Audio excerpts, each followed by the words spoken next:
As well in the second half last year, signs a one-year, $13 million deal with Pittsburgh. He told Pat McAfee, a Pittsburgh native, in June that he would likely retire after this season. So if that is the case for soon-to-be 42-year-old Aaron Rodgers, imagine he's got some lofty goals in mind for how to close this thing out. Toss play for Warren, not much there on first down. Mike Morris on the stop. I did appreciate talking to Aaron Rodgers this week in our production meeting, and you know, I loved his attitude and his approach. He knows the narratives out there, and he reminded the players and coaches, whatever you heard about me, just give me a chance in person. Made a good impression last week. On plays like this, the play action, the rollout, the throw on the move, and another drop for DK Metcalf. Averaged about 6 drops a year in his 6 seasons with the Seattle Seahawks. It's third down. And Julian Love. This is similar to the play that Skoranek scored on last week in the Meadowlands, just running that over route.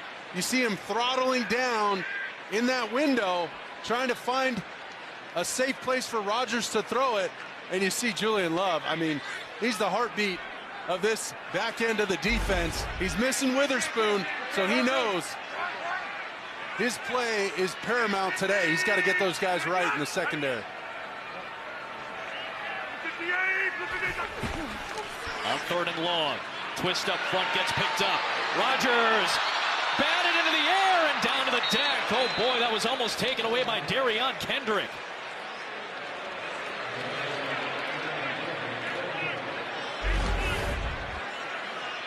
I'm shocked he let this ball go when the defender gets that much depth and expands like that. I mean, it hit him in the face mask. That was almost Little Giants getting stuck in the face mask. Are you kidding me?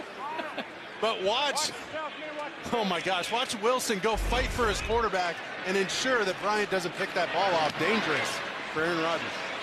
Waitman with a boomer back behind the 30 for Horton.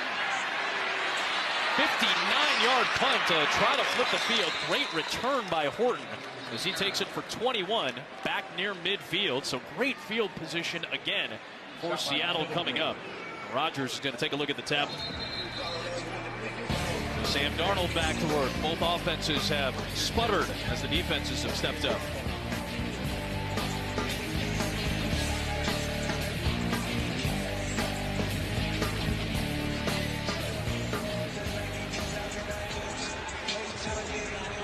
I got you. My bad.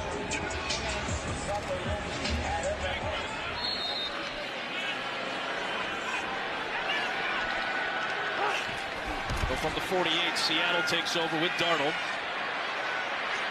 On the move and downfield, he connects with Jackson Smith-Njigba. So a lot of JSN, just as we saw last week. He had the majority of the yards from Darnold last week, and he's made most of the conversions so far today to get first downs for Seattle. Exactly right. He's turning into the one-man band. And look at him last week. There's the targets, the catches, compared to every other receiving target for Sam Darnold. You can tell where he wants to get the ball. And you can tell he loves working the middle of the field from the slot.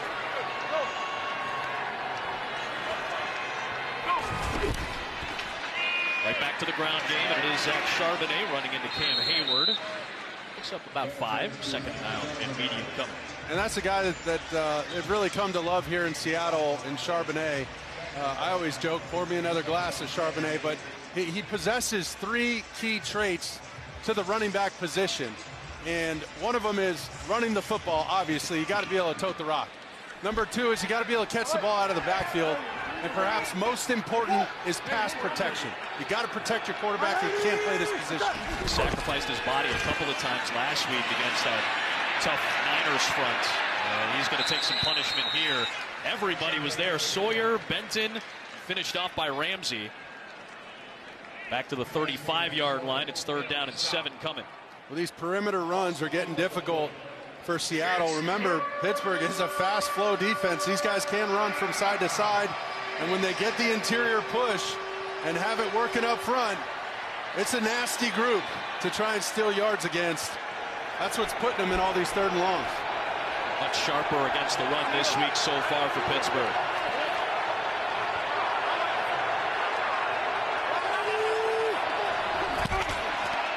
sticking on the ground with Charbonnet, and he's going to get shy of the sticks. So they're down inside the 30 now. It's going to be 4th down and 1. You wonder if they were planning on going for it on 4th down. It sure feels like it. And look at TJ Watt off the edge, trying to make his presence known, and Varner trying to block him on the edge.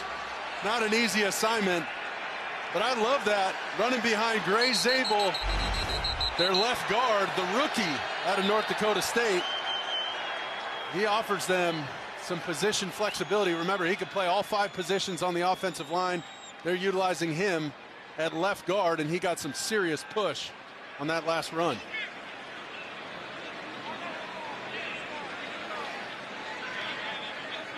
Fourth down is coming up.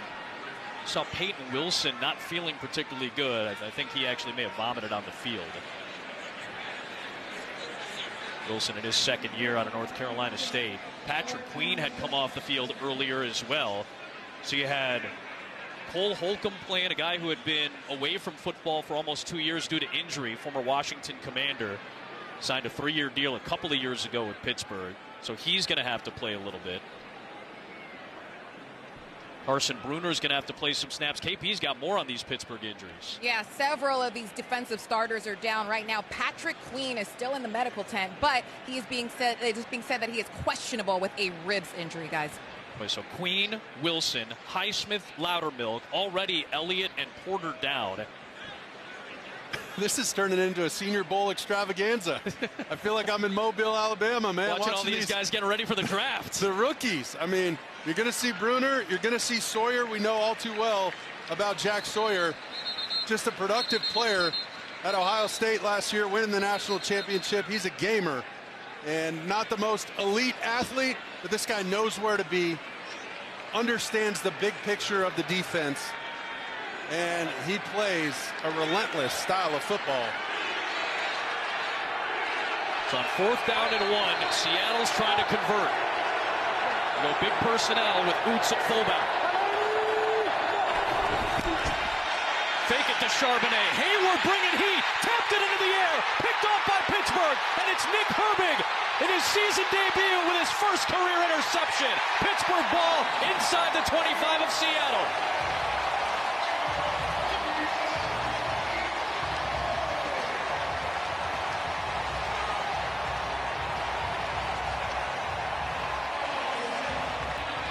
Well, Cam Hayward is going to force the throw immediately. Look at big 97.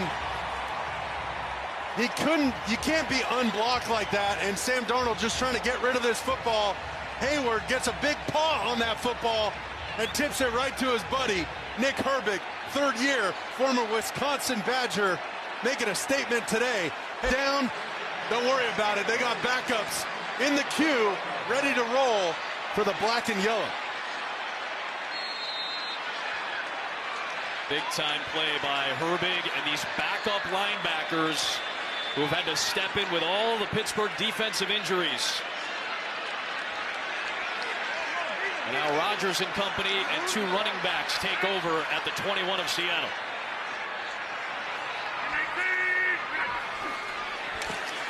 Fake the swing and dump it down at Warren's feet as Byron Murphy, the second, was coming in with pressure on Rodgers. This is a chance. They were trying to, you potentially, after a big turnover like that, you get down near the fringe, red zone area, right in between the 30 and the 20. That's your chance to maybe take a shot, or the Steelers elected to, which I kind of like. Try and throw one of these quick pump fakes to the left, get the ball in the flat to a back on a screen, and let him catch and run without having to throw this ball 30 yards in the air.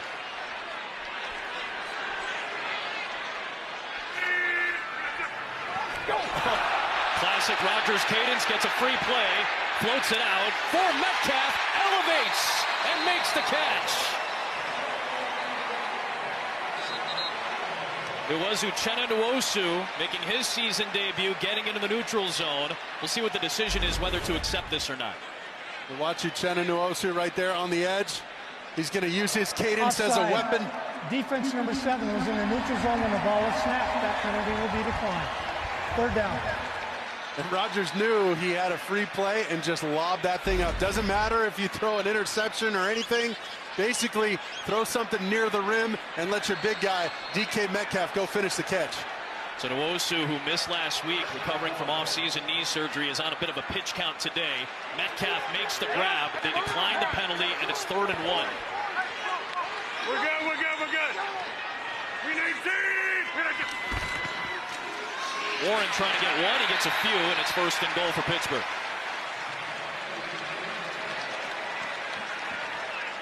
This is where Pittsburgh was so good last week, where they had struggles last year in the red zone. Right, obviously you had multiple quarterbacks trying to find your identity. Rodgers and company went 3 for 3 for touchdowns in the red zone last week. And it helps having somebody like Aaron Rodgers who understands what it's like playing in the red zone. So many reps under his belt. He realizes you run out of real estate, you got to be sharp on your landmarks, and that ball has to be pinpoint accurate.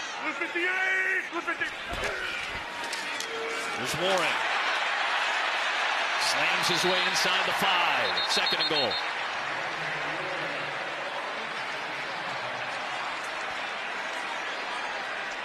Broderick Jones in the thick of that Seattle defense.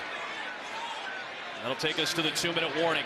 Still all 3 timeouts for both teams, so still plenty of snaps to play, it feels like, at the end of this first half. And a tight. Warren's averaging over 4 yards a clip. I might give him a couple shots at this and give this young offensive line a chance to gel and put a notch in their belt as bullies up front. It is Warren, and it'll be down to about the 2. Looked like Leonard Williams was there to plug up that gap. Now 3rd down and goal. I also wouldn't be shocked if it's 4 down territory. Sure. For Aaron Rodgers, meaning they're going to go for it on 4th down. I wouldn't be shocked if Arthur Smith communicated that to Aaron Rodgers. And I think that kind of communication is so important for a quarterback and coordinator to understand how you're going to run these plays, how you're going to attack these progressions. So you're not just out there running plays to run plays, so you have a purpose on all these plays. Seattle did not use a timeout there. 75 seconds left. It's Rodgers. Floats it.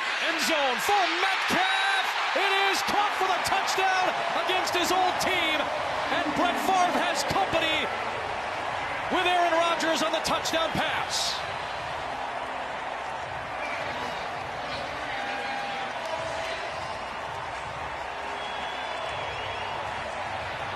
So watch D. It's a size advantage. Essentially, again, just like drawing the guys off sides and lobbing one up to the rim, he just lobs it up and lets DK Metcalf use that big body, snatch that ball out of the sky. They'll go for 2 here. Trying to make it a 7-point lead. Seattle still has all 3 of its timeouts and 69 seconds left. So Darnold will have an opportunity. Remember that Pittsburgh will get the ball to start the second half. This is just one of those momentum swings. You know, you just earn the momentum back. If you miss here, it's like the air, just losing the air out of the balloon. 2-point try. Lob it up there. It is caught. It is Darnell Washington, the tight end. And Aaron Rodgers has tied Brett Favre